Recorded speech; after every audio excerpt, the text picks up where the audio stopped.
मुसलमानों के छोटे गांव तो फिर भी कुछ ठीक है। जो मुसलमानों के 3000 से ज्यादा आबादी वाले गांव हैं, उन गांवों की हालत सबसे ज्यादा खराब है। वो एमएलए, वो सांसद जाता ही नहीं है, सुनिश्चित करता है कि आपके गांव में आपके बच्चों के लिए, आपके घर के लिए कुछ भी काम न हो। और जब वहां आरजेडी जीत कर आती है तो उसको भी मालूम है कि 4-5 हजार मुसलमान का वोट है, तो पक्के है, जाएगा कहां, यहाँ काम कराने का क्या फायदा है। हमें दलितों के बाद सबसे ज्यादा गरीब, बदहाल, फटेहाल मुसलमान है।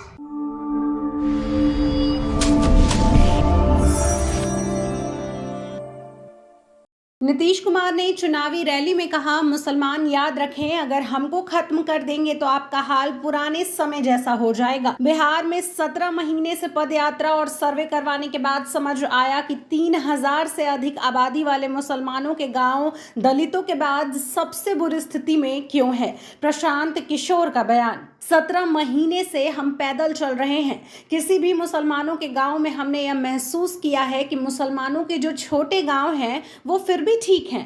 मुसलमानों के जो 3000 से अधिक आबादी वाले गांव हैं, उनकी हालत सबसे ज़्यादा खराब है। हमने जब जानने की कोशिश की, सर्वे कराया, तो पता चला कि 3000 से ज़्यादा मुसलमान वाले गाँव को चिन्हित कर लिया गया है। आगे वो क्या कुछ कहते हैं, सुने। दलितों के बाद सबसे ज्यादा गरीब, बदहाल, फटेहाल मुसलमान हैं। हम ये अपने अनुभव से भी बता रहे हैं। जितने दिन से हम पैदल चल रहे हैं, किसी भी मुसलमान के बड़े गांव में चले जाइए, हमने ये अनुभव किया चलते हुए। मुसलमानों के छोटे गांव तो फिर भी कुछ ठीक है। जो मुसलमानों के 3000 से ज्यादा आबादी वाले गांव हैं, उन गांवों की हालत सबसे ज्यादा खराब है। क्यों है, ये हमने अध्ययन कराया तो पता चला कि जो 3000 से ज्यादा आबादी वाले मुसलमानों के गांव हैं, उन गांवों को राजनीतिक तौर पर चिन्हित कर लिया गया है।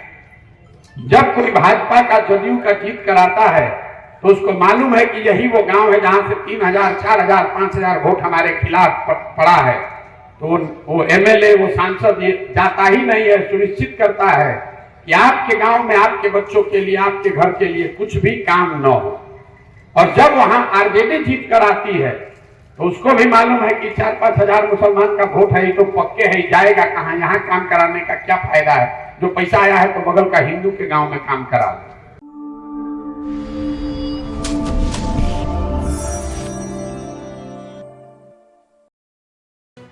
लेटेस्ट खबरों से जुड़े रहने के लिए हमारे चैनल नेशन भारत को सब्सक्राइब करें और बेल आइकन को दबाएं ताकि कोई खबर छूट न पाए।